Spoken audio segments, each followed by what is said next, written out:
evening, everyone, at Shalom Divine Television. Shalom divine TV பார்க்கிற உங்கள் அனைவருக்கும் என்னுடைய மாலை வணக்கத்தை நான் தெரிவித்துக் கொள்கிறேன். I want to give a message today on giving thanks.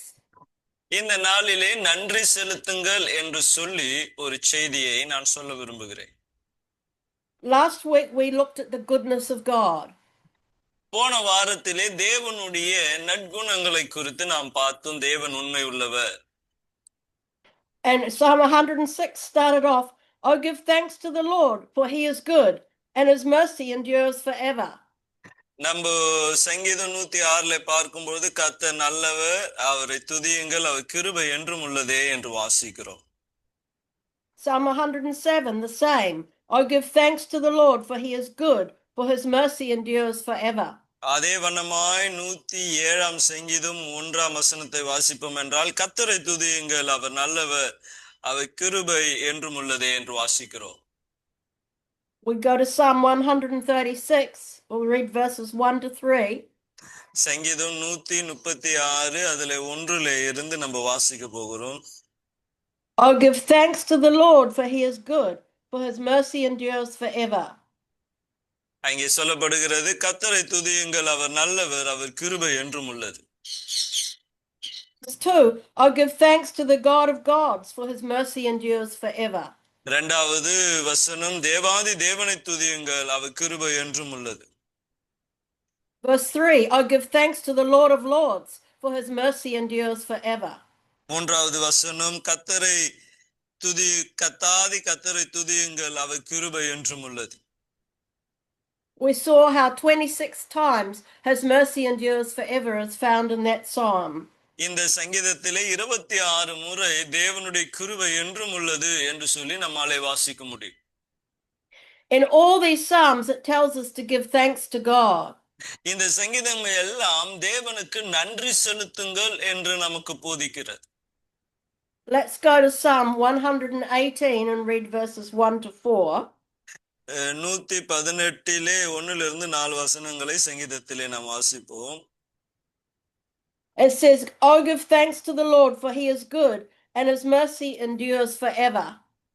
கர்த்தரை துதியுங்கள், அவர் நல்லவர், அவர் கிருபை என்றும் உள்ளது. Verse 2, "Let Israel now say, his mercy endures forever." இரண்டாம் வசனம், அவர் கிருபை என்றும் உள்ளது என்று இஸ்ரவேல் சொல்வதாக. Verse 3, "Let the house of Aaron now say, his mercy endures forever." மூன்றாம் வசனம், அவர் கிருபை என்றும் உள்ளது என்று ஆரோனின் குடும்பத்தார் சொல்வார்களாக. And verse 4, "Let those who fear the Lord now say, his mercy endures forever." நான்காம் வசனம், அவர் கிருபை என்றும் உள்ளது என்று கர்த்தருக்கு பயப்படுகிறவர்கள் சொல்வார்களாக. So we're commanded to give thanks because God is good. தேவன் நல்லவராய் இருக்கிறபடினாலே அவருக்கு நன்றி செலுத்தணும் என்பதே ஒரு பிரமாணமாய் இருக்கிறது. When the Bible talks about Israel, it usually means the tribes in the north. அங்கே இஸ்ரவேல் என்று சொல்லும்போது அது மேற்கிலே இருக்கிற அந்த ஜனங்களை குறிக்கிறது. It referred to the 10 northern kingdoms. அது நார்த்ல இருக்கிற 10 ஜனக்கூட்டத்தை அது குறிக்கிறது. When it said, "Let the house of Aaron say," it means the priesthood. Aaron கர்த்தருக்கு நன்றி செலுத்துவானாக என்று சொல்லும்போது ஆசாரியர்களை அது குறிக்கிறது. And it means the Judites which are in the south. அதே வண்ணமாய் சவுத்துல இருக்கிற யூத ஜனங்களை அது குறிக்கிறது. And then when it says those who fear the Lord, that's referring to the Gentiles and to us. அங்கே தேவனுக்கு பயப்படுகிறவர்கள் அவரை துதியுங்கள் என்று சொல்லும்போது புறஜாதிகளாகிய நம்மை அது குறிக்கிறது. So we go to Psalm 100 and we'll read verses 4 and 5. சங்கீதம் 100 சங்கீதம் அதிலே 4-5 வசனங்களை நாம் வாசிப்போம். "Enter into his gates with thanksgiving and into his courts with praise. Be thankful to him and bless his name, for the Lord is good, and his mercy is everlasting, and his truth endures to all generations." இங்கே சொல்லப்படுகிறது, அவர் வாசஸ்தலங்களில் துதியோடு அவர் பிரகாரங்களில் புகழ்ச்சியோடும் பிரவேசித்து அவரை துதித்து அவருடைய நாமத்தை ஸ்தோத்திரியுங்கள். கர்த்தர் நல்லவர், அவருடைய கிருபை என்றென்றைக்கும் அவருடைய உண்மை தலைமுறை தலைமுறைக்கும் உள்ளது. So they were enter into the gates of the temple with thanksgiving. நாம் பார்க்கிறோம் அவர்கள் தேவனுடைய அந்த வாசலிலே துதியோடு பிரவேசிக்க வேண்டும் என்று சொல்லி. Remembering that God is good and his mercy and his truth endure forever. தேவன் அவர் உண்மை உள்ளவர், அவர் என்றென்றைக்கும் தலைமுறை தலைமுறைக்கும் உண்மை உள்ளவரும் கிருபை உள்ளவருமாய் இருக்கிறார்.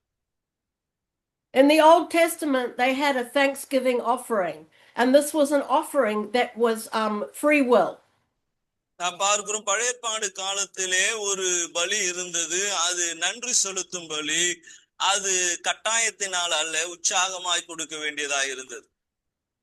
So what they would do, they would get a goat or a lamb, and they would get 40 baked loaves of bread, and they would take it to the temple.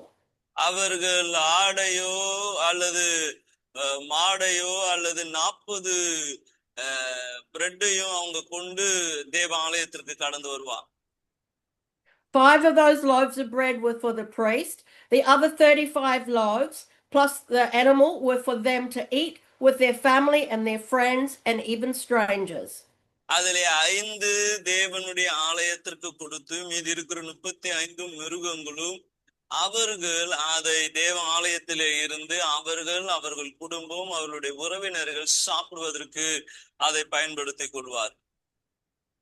And when they were asked, why are you thankful? They would always answer, for God's goodness. அப்போ அவர்களை பார்த்து யாராச்சும் ஏன் இதை நீங்கள் செய்கிறீர்கள் என்று கேட்டா அவங்க எப்பயுமே சொல்லுவாங்க, கர்த்தர் நல்லவர் என்று சொல்லி. We know that America was founded by the Pilgrim Fathers, who were Christian men. America தேசமானது அது கிறிஸ்துவ நபர்களாலே உருவாக்கப்பட்ட ஒரு தேசமாய் இருக்கிறது. They established a Thanksgiving Day. அப்ப அவங்க நன்றி செலுத்துவதற்கென்றே ஒரு நாளை அவர்கள் நியமித்தார். This was a day they would celebrate with family and with friends and have special meals, and they would always be thankful. அப்ப அந்த நாளிலே குடும்ப அங்கத்தினர்களோடு கூட தேவனுக்கு அவர்கள் நன்றி செலுத்தி நல்ல ஆகாரங்கள் சமைத்து ஒன்றாய் இருந்து அவர்கள் புசிப்பார். They would have their meal first and then go round the table one by one and say, I'm thankful for God because he did this for me. I'm thankful for God because he did that for me.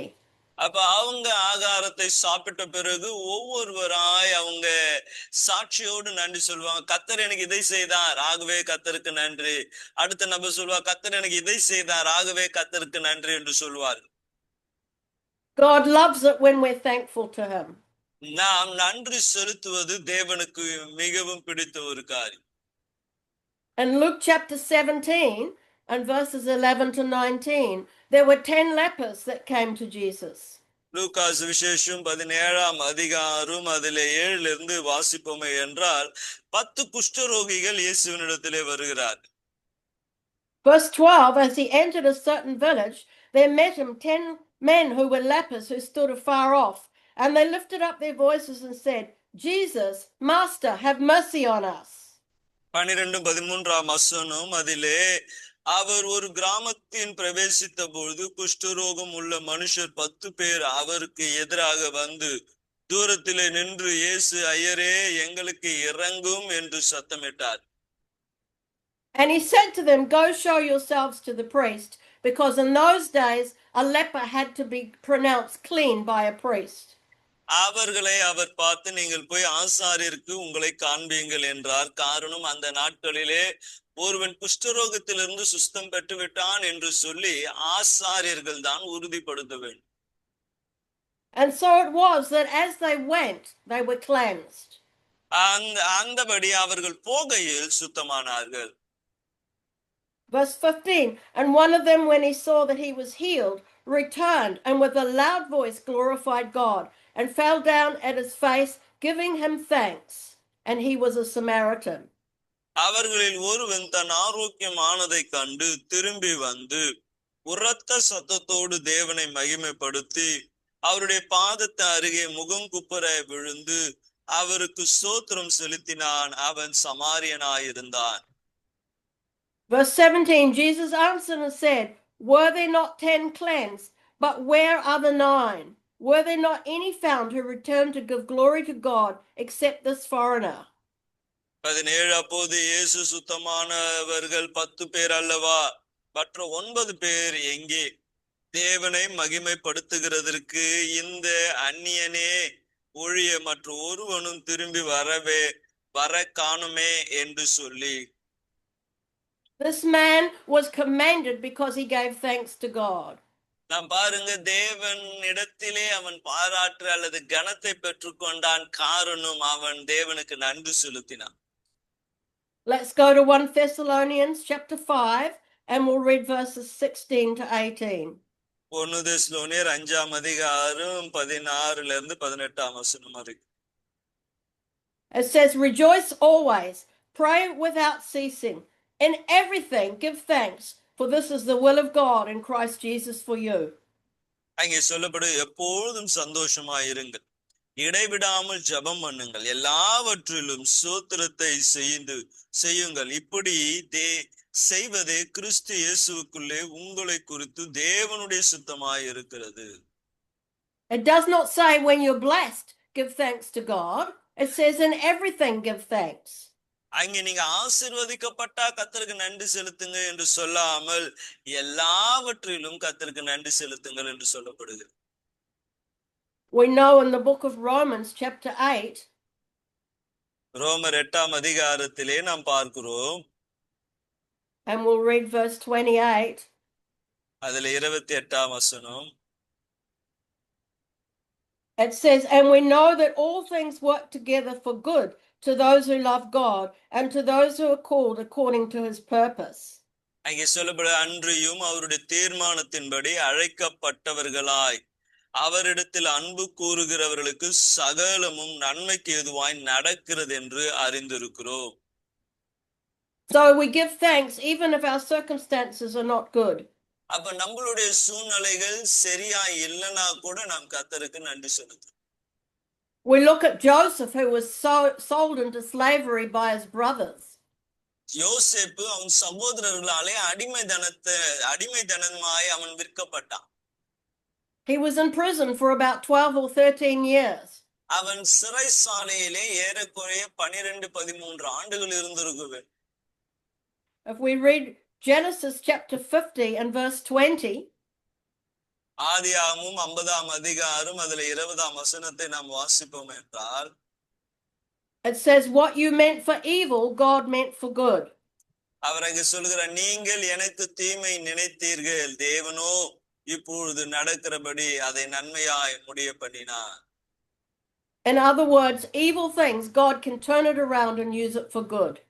தீமையான காரியங்களை கூட தேவன் மாற்றி அது நன்மையாய் நமக்கு நடப்பிக்க அவரால் ஆகும். We go to Philippians 4 and verses 6 and 7. பிலிப்பியர் 4ஆம் அதிகாரம் அதிலே 6-7 வசனத்தை வாசிப்போம் என்றால், it says, be anxious for nothing, but in everything, by prayer and supplication, with thanksgiving, let your requests be made known to God. அங்கே சொல்லப்படுகிறது, நீங்கள் ஒன்றைக்கும் கவலைப்படாமல் எல்லாவற்றை குறித்து உங்கள் விண்ணப்பங்களை ஸ்தோத்திரத்தோடு நன்றி செலுத்துதலோடு கூடிய ஜெபத்தினாலே வேண்டுதலினாலும் தெரியப்படுத்துங்கள். So you pray, when you make supplication, that's prayer for yourself, and you do it with thanksgiving and tell God what it is you need. அப்போ விண்ணப்பங்களை உங்களுடைய வாழ்க்கையை குறித்து நீங்கள் தேவனிடத்தில் ஏறெடுக்கும் பொழுது அதை நன்றியோடு கூட செலுத்த வேண்டும் என்று வேதம் சொல்லுகிறது. In verse 7, the peace of God, which surpasses all understanding, will guard your hearts and minds through Christ Jesus. அப்பொழுது எல்லா புத்திக்கும் மேலான தேவ சமாதானம் உங்கள் இருதயங்களையும் உங்கள் சிந்தனைகளையும் கிறிஸ்து இயேசுவுக்குள்ளே காத்துக்கொள்ளும். Let's go to Colossians 1, verses 9 to 12. கொலோசியர் 1ஆம் அதிகாரம் அதிலே 9 இருந்து நாம் வாசிப்போம்.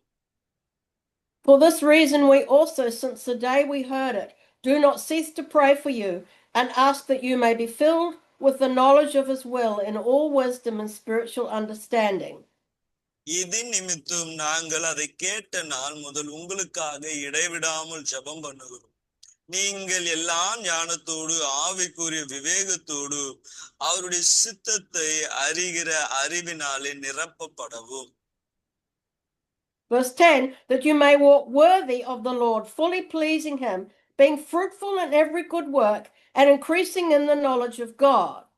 சகலவித நற்கிரியைகளும் ஆகிய கனிகளை தந்து தேவனை அறிகிற அறிவில் விருத்தி அடைந்து கர்த்தருக்கு பிரியம் உண்டாக அவருக்கு பாத்திரராய் நடந்து கொள்ளவும்.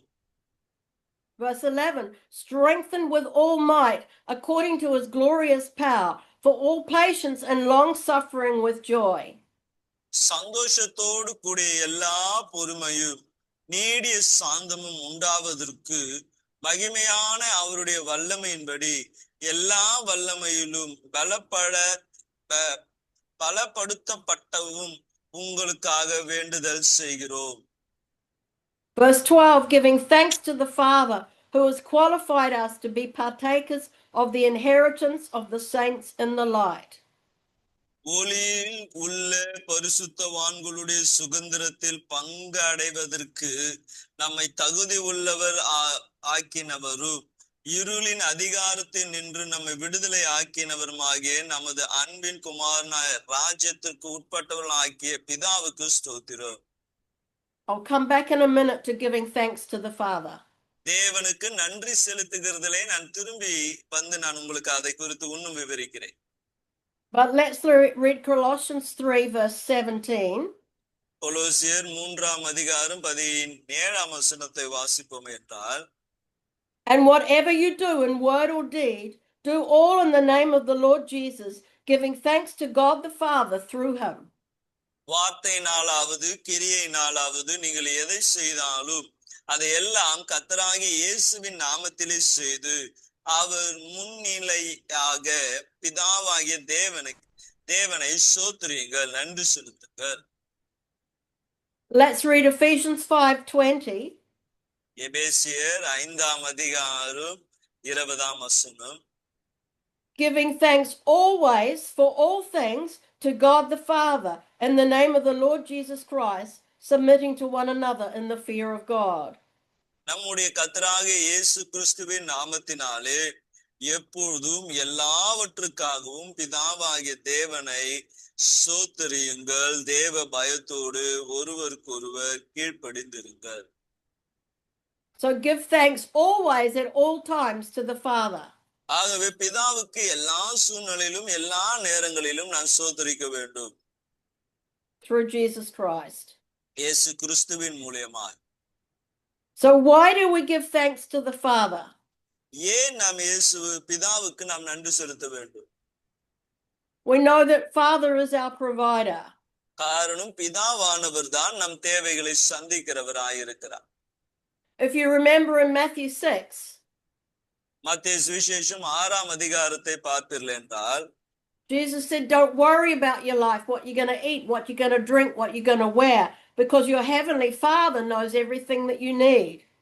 அங்கே இயேசு சொல்லுகிறார், எதை உண்போம், எதை புசிப்போம், எங்கே தங்கி இருப்போம் என்பதை குறித்து நீங்கள் கவலைப்பட வேண்டாம், இவைகள் உங்களுக்கு வேண்டும் என்று பிதாவானவர் அறிந்திருக்கிறார். Look at the birds of the air. Aren't you more important than them? ஆகாயத்தின் பட்சிகளை கவனித்து பாருங்கள், அவைகளை காட்டிலும் நீங்கள் முக்கியமானவர்கள் அல்லவா என்று கர்த்தர் சொல்லுகிறார். Look at the lilies of the field. Your heavenly Father clothes them. Will he not clothe you? அங்கே தொடர்ந்து சொல்லப்படுகிறது, நீங்கள் செடிகளை பாருங்க, அவைகளை உடுத்துகிற தேவன் உங்களை உடுத்த மாட்டாரா? God is our provider. பிதாதான் நம்மளுடைய தேவைகளை சந்திக்கிறவராய் இருக்கிறார்.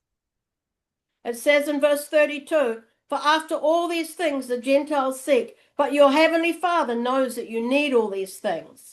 இவைகள் எல்லாம் அஞ்ஞானிகள் தேடுகிறார்கள், இவைகள் எல்லாம் உங்களுக்கு வேண்டியவைகள் என்று உங்கள் பரமபிதா அறிந்திருக்கிறார்.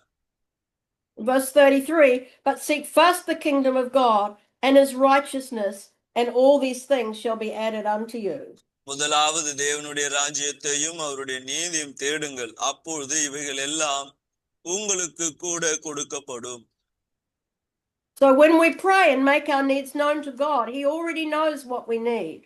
அப்ப நம்ம ஜெபித்து நன்றியோடு கூட நம்மளுடைய தேவைகளை அவருக்கு சொல்லும் பொழுது அவர் ஏற்கனவே நம்மளுடைய தேவைகளை அறிந்தவராயிருக்கிறார்.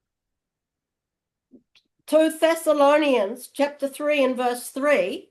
2 தெசலோனியர் 2ஆம் அதிகாரம் 2ஆம் வசனம். It says, "But the Lord is faithful, who will establish you and guard you from the evil one." அங்கே சொல்லப்படுகிறது, கர்த்தரோ 3ஆம் அதிகாரம் 3ஆம் வசனம், கர்த்தரோ உண்மை உள்ளவர், அவர் உங்களை ஸ்திரப்படுத்தி தீமை நின்று விலக்கி காத்துக் கொள்வார். God is our protector. தேவன் நம்மை பாதுகாக்கிற தேவனாயிருக்கிறார். Jesus prayed that we would be protected from the evil one. இயேசு சோதனையில் உட்படாதபடி நாம் காக்கப்பட வேண்டும் என்று நமக்காய் வேண்டுதல் செய்தவர். Jesus also said that he would send us the Holy Spirit. இயேசு அவருடைய ஆவியை நமக்காய் அனுப்புவேன் என்று அவர் வாக்கு பண்ணியிருக்கிறார். He said in Matthew 11, "A good father, if he's asked for a fish, will he give a serpent?" மத்தேயு சுவிசேஷம் 6ஆம் அதிகாரம் 11ஆம் வசனத்திலே பார்ப்போம் என்றால், தன் பிள்ளை அவன் மீனை கேட்டா பாம்பை கொடுக்கிற தகப்பன் உண்டோ? And if you ask for an egg, will he be given a scorpion? அவன் மீனை கேட்டால் பாம்பை கொடுப்பாரோ? Verse 13, "If you then, being evil, know how to give good gifts to your children, how much more will your heavenly Father give the Holy Spirit to those who ask him?"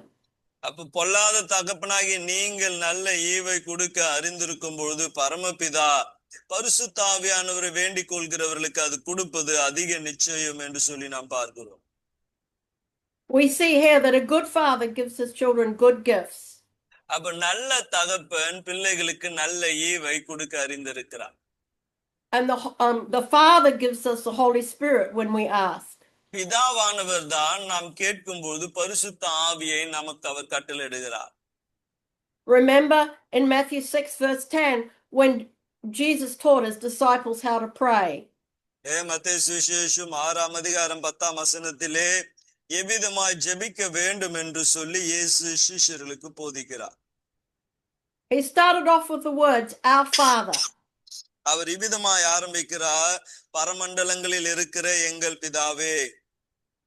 That was the pattern we were to pray to the Father. அப்ப அதுதான் பிதாவினிடத்திலே நம்ம ஜெபிக்க வேண்டிய வழிமுறைகளாயிருக்கிறது. We see in Jesus' ministry this is what he did. இயேசுவினுடைய ஊழியத்திலும் இயேசு அவ்வகையிலே செயல்பட்டார். In John 6 when he fed the multitude, 6ஆம் அதிகாரம் யோவானிலே அவர் திரளான ஜனங்களை போஷித்த பொழுது, he took the loaves and when he'd given thanks, he distributed them to the disciples, verse 11, and the disciples to those who were sitting down, and the fish as much as they wanted, and so they were filled. இயேசு அந்த அப்பத்தை எடுத்து ஸ்தோத்திரம் பண்ணி சீஷர்களுக்கு கொடுத்து சீஷர்கள் பந்தி இருக்கிறவர்களாய் கொடுத்தார்கள். அப்படி மீன்களையும் அவர்கள் எடுத்து அவர்களுக்கு வேண்டிய மட்டும் கொடுத்தார். Then we see in John 11 verse 41 at Lazarus' tomb, அங்கே யோவான் சுவிசேஷம் 11ஆம் அதிகாரத்திலே லாசருடைய கல்லறை அண்டையிலே அவர் வந்தபொழுது, Jesus said, "I thank you, Father, that you have heard me, and I know you always hear me." இயேசு அவர் இவ்விதமாய் ஜெபிக்கிறார், பிதாவே நீர் என்னுடைய ஜெபத்தை எப்பொழுதும் கேட்கிறபடியால் உமக்கு நன்றி. Before he fed the multitude, he gave thanks. அவர் அந்த திரளான ஜனங்களை போஷிப்பதற்கு முன்பதாய் தேவனுக்கு நன்றி செலுத்தினார். Before he called Lazarus out of the tomb, he gave thanks.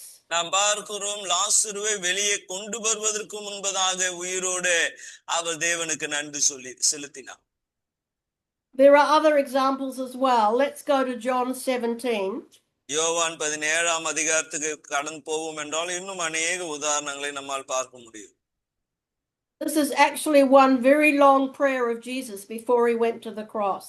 இயேசு சிலுவைக்கு போவதற்கு முன்பதாய் அவர் ஏறெடுத்த ஒரு பெரிய ஜெபம் தான் இந்த ஜெபம். So he looked up to heaven and said, Father, the hour has come. Glorify your Son, that your Son also may also glorify you. இயேசு இவைகளுக்கு சொன்ன பின்பு தம்முடைய கண்களை வானத்திற்கு ஏறெடுத்து, பிதாவே, வேலை வந்தது. நீர் உம்முடைய குமாரனுக்கு தந்தருளின யாவருக்கும் அவர் நித்திய ஜீவனை தந்தருளும்படி உம்மை மகிமைப்படுத்தும்படி நீர் உம்முடைய குமாரனை மகிமைப்படுத்தும். That Jesus be glorified and that the Father be glorified. அப்போ குமாரன் மகிமைப்படும் பொழுது அது நிமித்தமாய் பிதாவும் மகிமைப்படுகிறார். And as you have given him authority over all flesh, that he should give eternal life to as many as you have given him. நீர் உம்முடைய குமாரனுக்கு தந்தருளின யாவரும் அவர்கள் நித்திய ஜீவனை கொடுக்கும் பொருட்டு மாம்சமான யாவர் மேலும் நீர் அவருக்கு அதிகாரம் கொடுத்தபடியே உம்முடைய குமாரனை உம்மை மகிமைப்படுத்தும்படிக்கும் என்று வாசிக்கிறோம். Verse 3, and this is eternal life, that they may know you, the only true God, and Jesus Christ, whom you have sent. மூன்றாம் வசனம், ஒன்றே மெய்யான தேவனாகிய உம்மையும் நீர் அனுப்பினவராகிய இயேசு கிறிஸ்துவையும் அறிவதே நித்திய ஜீவன். Verse 4, I have glorified you on the earth. I have finished the work which you've given me to do. Verse 5, and now, O Father, glorify me together with yourself, with the glory which I had with you before the world was. பூமியிலே நான் உம்மை மகிமைப்படுத்தினேன். நான் செய்யும்படி நீர் எனக்கு நியமித்த கிரியைகளை செய்து முடித்தேன். பிதாவே, உலகம் உண்டாவதற்கு முன்னே உம்மிடத்தில் எனக்கு உண்டாயிருந்த மகிமையினாலே இப்பொழுது நீர் என்னை உம்மிடத்தில் மகிமைப்படுத்தும். The prayer continues. We go down to verse 9. I pray for them. I do not pray for the world, but for those whom you have given me, for they are yours. 9ஆம் வசனம் ஜெபத்தின் தொடர்ச்சியாக, நான் அவர்களுக்காக வேண்டிக் கொள்கிறேன், உலகத்திற்காக வேண்டிக் கொள்ளாமல் நீர் எனக்கு தந்தவர்களுக்காக வேண்டிக் கொள்கிறேன், அவர்கள் உம்முடையவர்களாய் இருக்கிறார்களே. Verse 15, I do not pray that you should take them out of the world, but that you should keep them from the evil one. 15ஆம் வசனம், நீர் அவர்களை உலகத்திலிருந்து எடுத்துக் கொள்ளும்படி நான் வேண்டிக் கொள்ளாமல் நீர் அவர்களை தீமை நின்று காக்கும்படி வேண்டிக் கொள்கிறேன். Verse 17, sanctify them by your truth. Your word is truth. 17ஆம் வசனம், உம்முடைய சத்தியத்தினால் அவர்களை பரிசுத்தமாக்கும், உம்முடைய வசனமே சத்தியம். Sanctify means to set them apart, to make holy. அது சுத்தமாக்கும் என்று சொல்லும் பொழுது அவர்கள் பிரித்தெடுக்கப்பட்டு பரிசுத்தமாக்கப்படுகிறதை குறித்து சொல்லப்படுகிறது. Verse 18, as you sent me into the world, I've also sent them into the world, and for their sakes I sanctify myself, that they also may be sanctified by the truth. நீர் என்னை உலகத்தில் அனுப்பினது போல நானும் அவர்களை உலகத்தில் அனுப்புகிறேன், அவர்களும் சத்தியத்தினாலே பரிசுத்தமாக்கப்பட்டார்கள், அவர்களுக்காக நானும் என்னைத்தானே பரிசுத்தமாக்குகிறேன். So we see today, right through the Psalms, right through the Old Testament, it was a pattern that they were to come before God by giving thanks. பழைய ஏற்பாடு காலத்திலேயும் நம்ம பார்க்கிறோம், அவர்களுக்கு ஒரு வழிமுறை இருந்தது. தேவ சமூகத்திலே கடந்து வந்து தேவனுக்கு நன்றி செலுத்தினார். We see in the New Testament that they were to give thanks in every situation at all times. புதிய ஏற்பாடிலே பார்க்கிறோம், எல்லாவற்றிலும் எல்லா நேரங்களிலும் அவருக்கு நன்றி செலுத்த வேண்டும் என்று சொல்லி.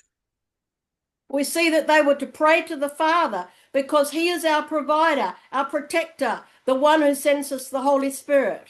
அது மாத்திரமில்லை, இதை யாருக்கு செலுத்த வேண்டும் என்றால் பிதாவுக்கு நம்ம செலுத்த வேண்டும். அவர்தான் நம்மை காக்கிற தேவன், நம்முடைய தேவைகளை சந்திக்கிற தேவன், பரிசுத்த ஆவியானவரை நமக்கு தந்தருளுகிற தேவன்.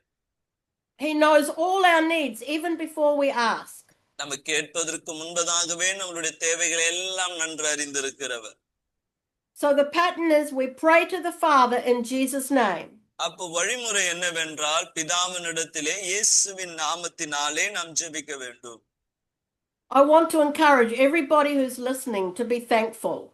ஆகவே இதை பார்க்கிற ஒவ்வொருவரையும் நான் உற்சாகப்படுத்துகிறேன், நீங்க நன்றி செலுத்துகிறவர்களாக இருக்க வேண்டும். You husbands, be thankful for the beautiful meal that your wife cooks. கணவர்கள் உங்க மனைவி சமைச்சு கொடுக்கிற நல்ல ஆகாரத்திற்காக நன்றி செலுத்தும். Be thankful that she keeps the house clean and tidy. உங்களுடைய மனைவி உங்க வீட்டை சுத்தமா வச்சு கொண்டு இருக்கிறதுனால கர்த்தருக்கு நன்றி செலுத்துது. You wives, be thankful for your husbands. மனைவிகளே கணவருக்காக கர்த்தருக்கு நன்றி செலுத்துது. You children, be thankful for your parents and for your teachers. பிள்ளைகளே உங்க பெற்றோர்களுக்காக ஆசிரியர்களுக்காக கர்த்தருக்கு நன்றி செலுத்துங்க. Be thankful for your pastors and for your teachers and for those who watch over your soul. உங்களுடைய ஊழியர்களுக்காக உங்கள் ஆத்துமாவை பாதுகாக்குகிறவர்களுக்காக தேவனுக்கு நன்றி செலுத்துங்க. Learn to give honor to those who look after you. உங்களை பார்த்து கொள்ளுகிறவர்களை கனப்படுத்த அறிந்து கொள்ளுங்க. Because when we give thanks to God, it pleases him. நீங்கள் எப்பொழுது நன்றி செலுத்துகிறீர்களோ அதுதான் தேவனுக்கு பிரியமானதாய் காணப்படும். If you've had a healing in your body, உங்க சரீரத்திலே ஒரு சுகம் உண்டாயிருக்குமே என்றால் be like the one leper who came back to give thanks to God. அந்த திரும்பி வந்த ஒரு குஷ்டனை போல நீங்கள் தேவனுக்கு நன்றி செலுத்த முதலிடம் கொடுங்க. Don't be like the 9 who received the healing and just went into town. மற்ற 9 பேரை போல சுகத்தை பெற்றுக்கொண்ட பிறகு எப்போ வீட்டுக்கு போலாம் என்று இருந்தவர்களை போல அல்ல. Let's pray. ஜெபிப்போமே. Lord, we thank you today for your word.